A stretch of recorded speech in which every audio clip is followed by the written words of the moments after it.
What's up, people? This is your boy Budini Mussolini, and we're gonna do a podcast segment on a drug addict's lifestyle.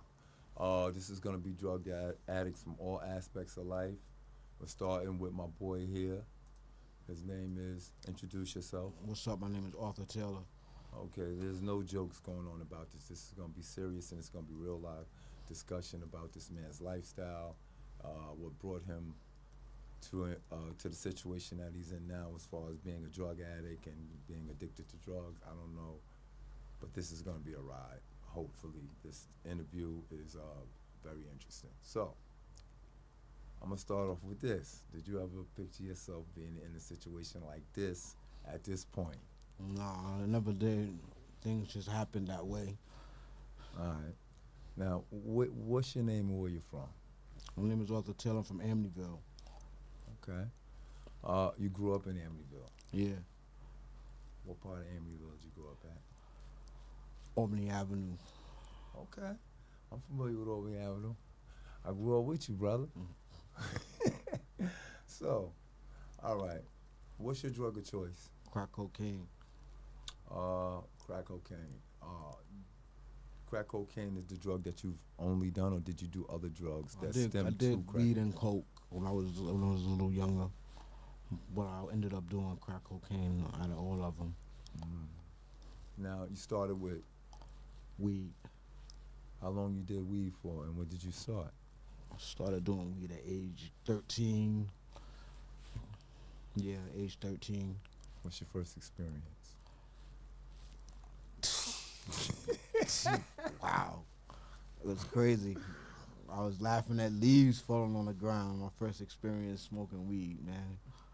Yeah, You was laughing at leaves falling on the ground? yeah. Okay, tell me I about found it. that amusing. I don't know what was so funny about it, but it was funny.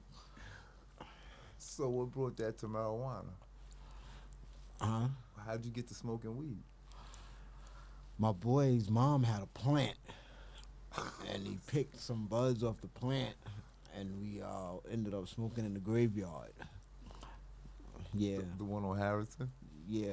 The famous Harrison. All right. And I guess that was your first time. Did you really get high? Because I know the first Yeah, time I smoked weed, I didn't get I high. was stoned, man, out of my mind. Yeah. And from that point on, At that point on, it was weed every day. That's all I wanted was to smoke weed. so you caught immediate addiction. Yeah. Did everything to do it, man. Sold leaves to get weed, robbed people to get weed, snatched pocketbooks to get weed. It was all about weed. Yeah.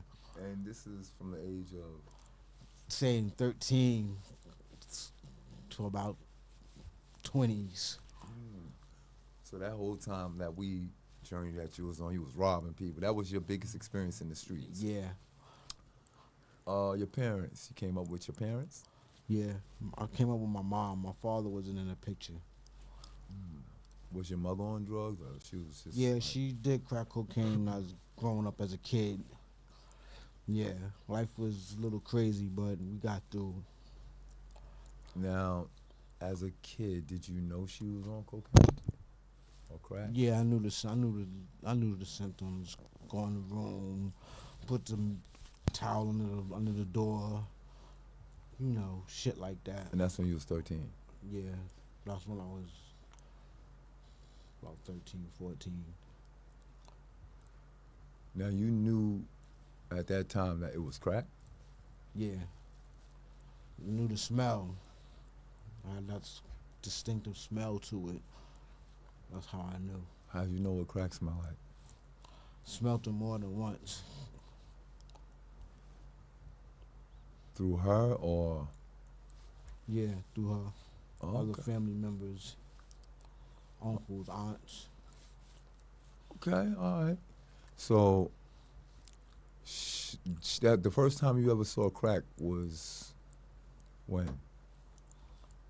Age 13. You saw it at age 13. Yeah. Now tell me about that.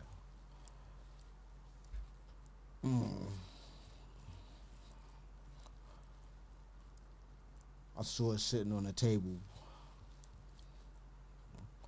And I realized what it was. In your house? Yeah. Or you just like a little kid running through the house and you just saw Yeah. a piece? Yeah. You saw, and you knew at that time why? Because it was on TV or? Yeah, I've seen it once before through other family members, aunts and uncles. So I kind of knew what it was already. Now, at that time that you seen it, you knew whose it was? Huh? You knew whose it was at the time? Yeah. Is that the first time you realized your mom smoking crack? Yeah. How did that make you feel? I didn't really think too much of it. You know what I'm saying? It was just, I guess, her thing. You know what I'm saying? So you looked at it as like something regular. Yeah.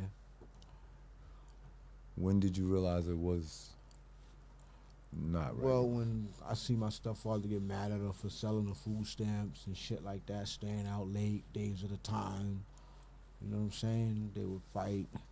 That's how I knew that it was a problem. So your stepdad was not on crack, Nah, he wasn't on crack. and he used to try to stop your mother from smoking crack, Yeah, and you witnessed all of this. yeah, I witnessed all this as a child. Now, at the time that these fights were going between them, you were in your own room. You would leave, or Yeah, I would go in my room. I would hear them throughout the night arguing, fighting. Sometimes police would be called. You know what I'm saying? Other times he'd just throw her out. Shit was crazy.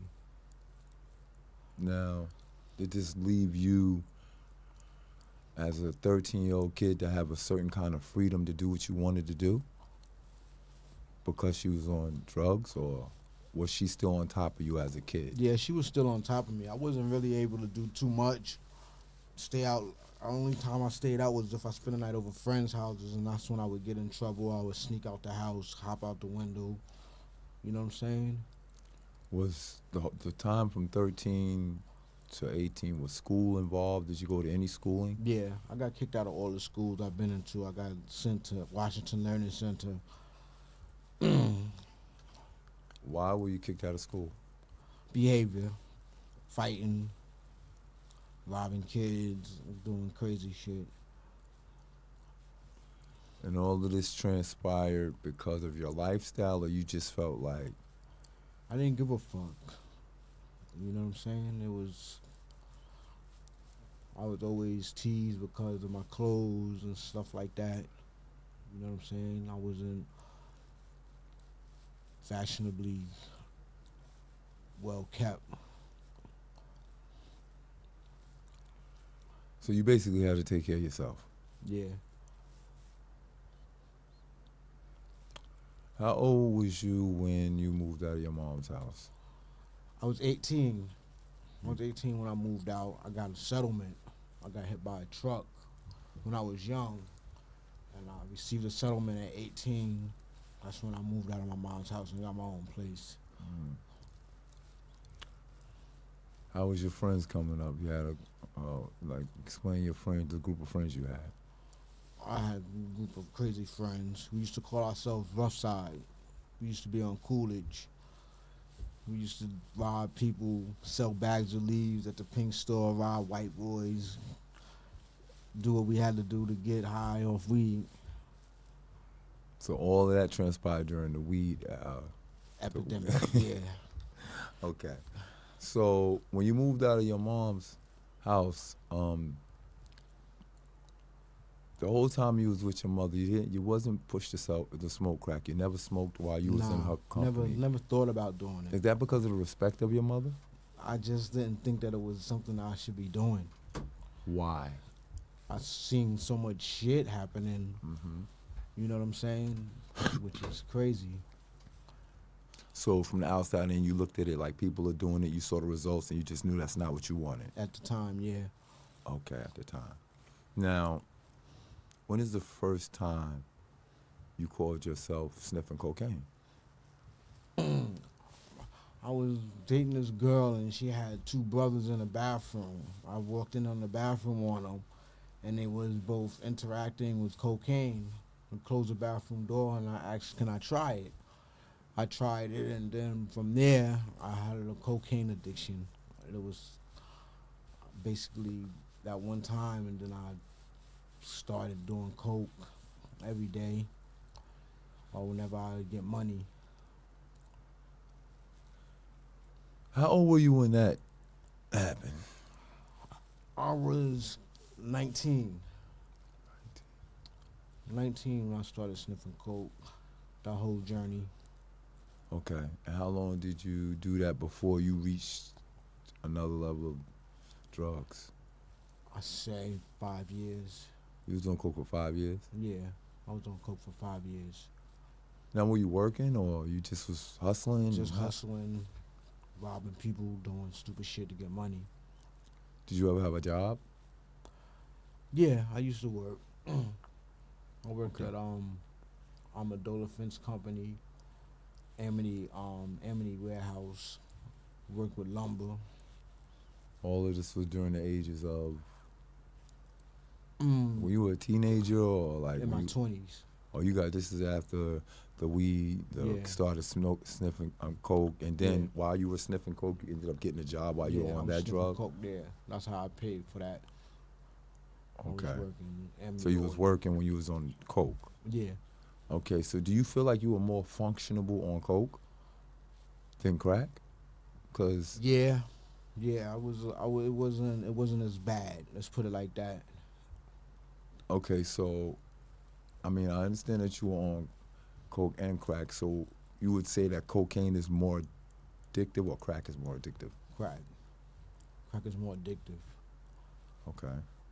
So you did cocaine for 5 years, and then the crack experience comes Yeah. after that. After Now, that. how did that happen? I was in the house alone. I was trapping. I had my own hustle spot, and I looked out the window. I saw that the police was outside the house. So I told all my peoples that was in there, don't leave out with their stems. They hide their drugs in their mouth or whatever the case may be, and they left, which left me alone inside the house, and the stems was there, and I just decided to try it. I tried it and I liked it, and a whole can of worms was opened after that. And this happened in this is when you were living in Amityville still, Yeah, and you had a crack spot there. yeah. In this spot, a bunch of crackheads was in there, and then one day it looked like a raid, or was it a raid? It wasn't a raid. It was just outside, just doing cop shit. And everybody got paranoid, Yeah, and you basically. basically told everybody, get up Yeah. out of here Yeah. before they raid, Mm-hmm. and they left all their supplies there. Yeah. You stared at it for a little while and decided, let me try something. Yeah. Now, when you first tried crack, Mm-hmm. what was it like? It was a trip, a mind-altering trip. It took me someplace where I've never been before. Can you explain it? It's hard to explain, but it's a rush, and I went through that physically, and I liked it, and my life, as you know it, changed drastically. Now, I mean, I guess this rush was that good because, I mean, it's a lot of people that fell victim to this Yeah. rush. Now, the addiction part. Isn't, now we both just spoke about, why you didn't do it when you were younger. Yeah. As time go on, you get older, you get wiser. Yeah. What would make you know that then not to do it because of the ending results, but then you would go and do it later? Yeah, I To asked try it. myself the same questions, man. Curiosity killed the cat. I was curious. I wanted to know what was they looking forward to. What was it about this drug that made them want it? And Made them like your family, your mother, your yeah, family members. yeah. And I decided to try it. You just was really curious to know why everybody got strung out on drug. What was holding them so deep into this drug? Yeah, And you thought you could do it and withstand it and just I wouldn't be experience as it. bad as them. Yeah, The thought process in your mind. Well, you wouldn't be as bad as them. Yeah, maybe I felt that maybe I'll do it different than they did it or something. But I came out doing it just as bad as them, if not worse. I want to ask you a question. You got other family members, like brothers and sisters? Yeah. How Only many? one of them got high. Well, how many do you have? What? Siblings? I have two siblings. Sisters or brothers? No, two sisters. Two sisters. All right. Yeah. And your sisters were on crack too? One of them. Did the other one do any type of drugs? Weed. That was it? Yeah. Okay, now who started doing it first, you or your sister? I'm not sure. I'm not sure. I'm not sure. But as years went on, it came to the realization that she also did it. She sold it. She smoked. You know what I'm saying? She seemed to hold it together a little better than I have. Currently? Yeah, Really? yeah. You think she's been dealing with it longer than you? I think so. Really? Yeah. Okay. And still to this day, she still is addicted to the That I drug? know of, yes. That you know of. Okay. When's the last time you got high? Before I got here, I had a little something. Do you plan on getting high when you leave? Yeah, God willing. Don't put God in that one, boy. Yeah, Cut that out. yeah. All right. Your lifestyle, basically at the age of 13, is when you really realize it. It could have been happening before that, right? So I'm saying, do you feel like you were born into this? Do you feel like this was an inevitable situation for you? Do you think that if circumstances were different, you would be different? Yeah, I think the way I was brought up have a lot to do with it. You know what I'm saying? I wish I never touched it. I wish I never got curious because this is something that's with me for the rest of my life. It's not a joke. I go through it. And I know this is what I was saying. I know you wish your mother didn't do it and all that. Do you think that's a reason why the curiosity in you, do you think it was basically inherited from her? Nah, I think it was just at the time that I did it, everything was there to do it with. It's just, it is what it is. I just tried it just right then and there. So you don't think her being addicted to that drug had anything to do with you coming into contact with that drug? No, I can't blame her for that. I blame myself. I put it all on myself. Me being curious. Okay, I'm gonna say this.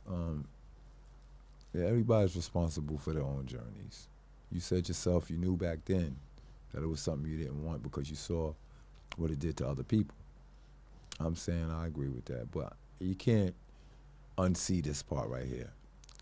Everything that we come up around is a part of our environment, and we're a victim of that. We're a product of that. Like, my mom smoked weed. For some reason, today I'm a pothead.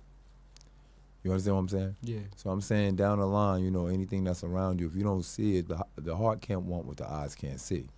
Yeah. You understand what I'm saying? Yeah. So, no, we're not going to say it's your mother's fault that you're addicted to drugs. But we will say it played a part that's just my opinion. It has to play a part in how you first experienced it, how you first, examined it, how you first came upon it. You know what I'm saying? That all came from somewhere, you know what I'm saying, amongst your environment. So, that would be a reason why you even took part into partaking in that, to that substance. You understand what I'm saying? Because somebody brought it around you as a kid. Yeah.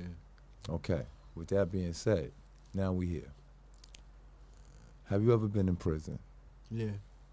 I caught sales. I met this individual through a female. She gave me a number, and this guy was buying a lot of shit from me. I thought he was a regular motherfucker, and come to find out, he was no good. But what he was buying, he wasn't getting. I was jerking the hell out of him, and he was still coming back buying the same shit from me. And one day I was home, and he texted me on Text Now, and he wanted something. I went to meet him. I didn't have anything on me. He didn't want to take the ride to go get it. But as we was driving down the road, before I knew it, I was blocked in, bunch of police cars and detectives and shit, man. Come to find out he was undercover. I wound up going to jail for that. How much time you did? I did 5. Was that your first offense? No. I had petty larcenies, getting caught with stems, possession in the third, bullshit, driving without a license. I always did, that was my first time going upstate. I always did a lot of county time. That was my first time going to prison. And you did 5 years on your first time going upstate. Yeah. How'd you handle that? It was hard. I didn't have nobody. You know what I'm saying?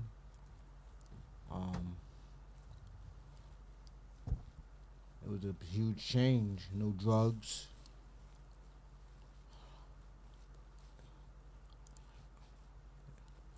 It was something. I made it through.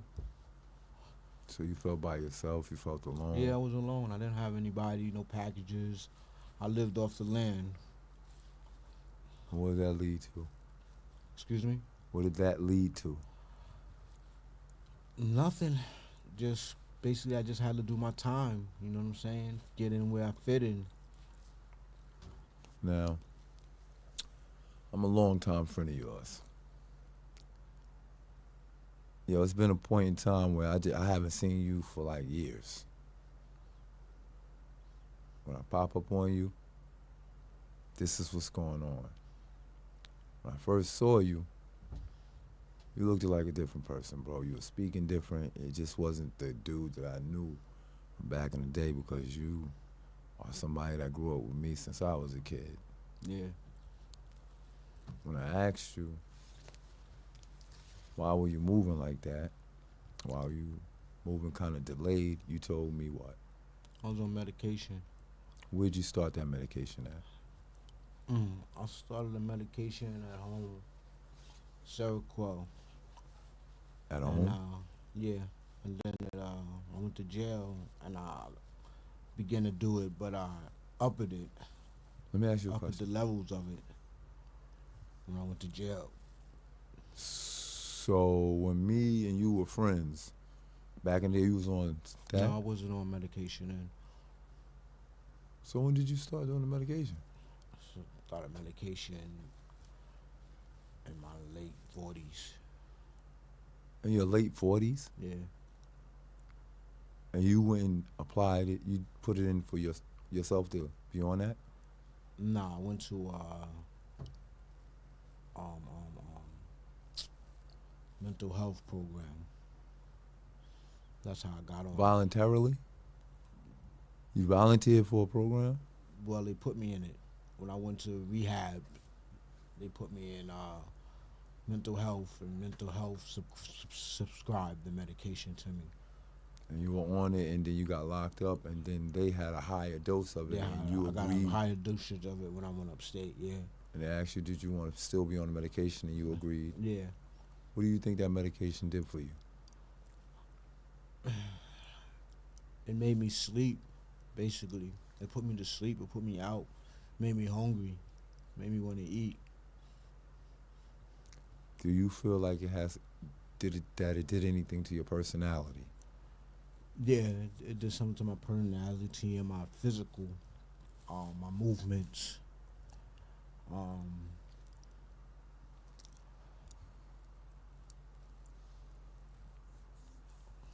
yeah, Okay. The reason why I ask because I'm very familiar with that. That drug that they put you on when you're in jail and they ask you if you need psychiatric help and stuff like that. yeah, I got family members that been on that, and when they got on that drug, they never came back out the same. yeah, They had delayed reactions. They just did that. It's like that drug turned them into soup. And I don't know if you noticed it, but when you got my car, I asked you. When I started talking to you, I had no clue that you were on that drug. But when you were speaking to me, I said, "Did you take that drug in jail that they be giving people?" And you said, "What?" yeah. So what that to me, Circle. right? So that to me means if I can detect that just in your personality, that drug that they're giving in jail is making people slow. It's destroying people's brain. So why would you give somebody a drug that would make a person come out like you came out when I know how you really are?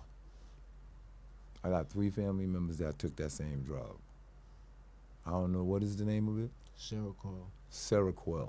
Yeah, Now we're on a podcast right now. I'm telling anybody who has a family member that's in prison and they offer this drug Seroquel to them. This is somebody right here, live. I'm telling you, that is on it. I knew this man before he's gotten on it, and this changed this man's whole personality in a bad way. Do you agree? yeah, So if you got a family member in prison and they are on that drug, you tell them immediately to get off of it. I need people to even look into how to get that drug out of the prison system. I don't think people need that. That's killing the brain faster than the brain can die. So with that being said, are you still on that drug? yes. When's the last time that you did that drug? Um, Last month, I haven't refilled the prescription. I'm trying to wean myself off of it. I've been hearing people say certain things about me that I am noticing, so I'll kind of put that to the back burner right now. Try to work out my problems without it. People like who? Huh? People like who? Couple people. So you can say who it is. You. That's my boy. Listen, man. So this is what's going on, people, viewers.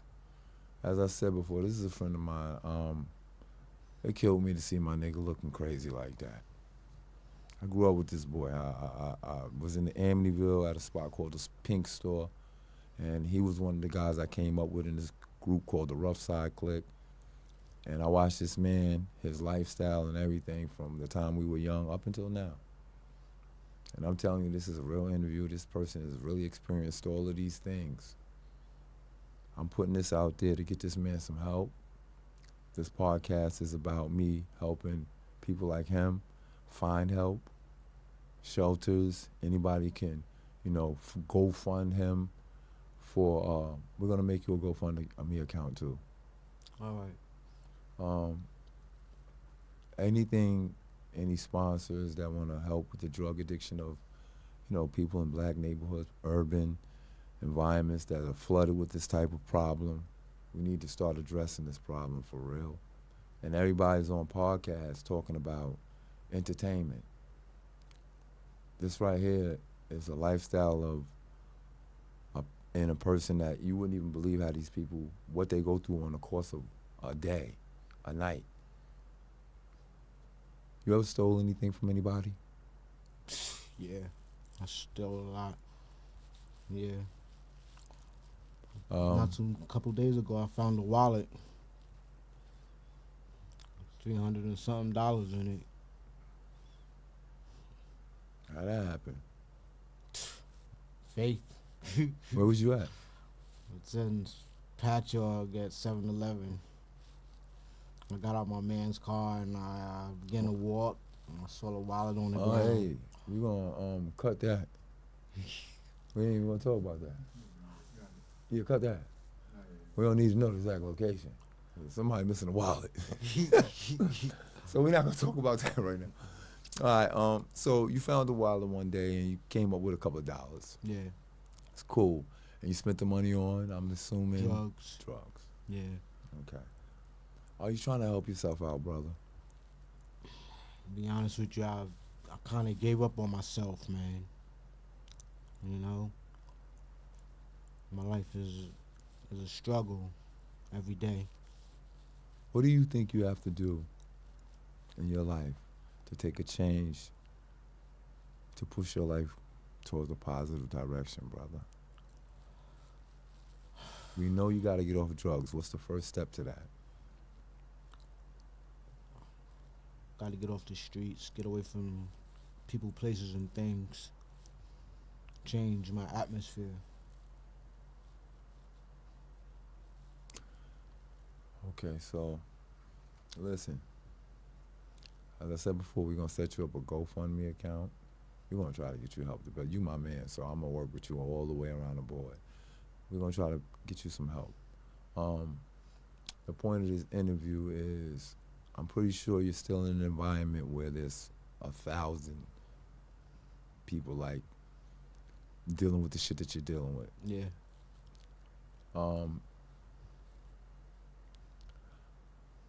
At this very moment, do you have what you need to stop, to try to work towards stopping, or you need help? Now, I know you need help, but what kind of Yeah, help? I need help. I need help. Well, that's what we're here for, brother. So, basically, after today, when you leave here, what is your plans? You gonna go right back to what you were doing, or you gonna try to change this direction of that, and we're gonna get you some help? I try to take it one day at a time, but it's not gonna be easy. You know what I'm saying? All right, well, is there anything else that I missed as far as like other drugs you may have done or anything that you're interacting in besides crack cocaine? Is that No, the that's only about thing it. that you're addicted to right now? No, that's about it. You don't take any other drugs? Nah. You don't drink? Mm-mm. You just I used to smoke? drink. I used to drink when I was younger. Me and this guy, Big Al. I remember Big Al. Yeah. All right, so the main goal and focus here is we gotta try to get you off drugs, bro, and we're gonna work towards that, and that's the point of this interview. And we just did, the main thing is to get you some help and to get people to see the direction I say that entertainment is going to. We're gonna interview many more people on different levels, but you're the first interviewer that I had, and I think you did a great job, and we're gonna work on you, all right? All right. That's my man. And with that being said, don't let it go over your head. Houdini Mussolini signing it. Yo, Art, tell the people peace. See y'all later. All right. Look, You ain't have to turn. Look right in front of you. Yeah, you ain't, Look. yeah, you ain't have to turn. Peace. There you go. All right. So this is Houdini Mussolini signing out with my interview with my man Arthur Taylor. And to the next interview, y'all take it easy. Say that. That's it.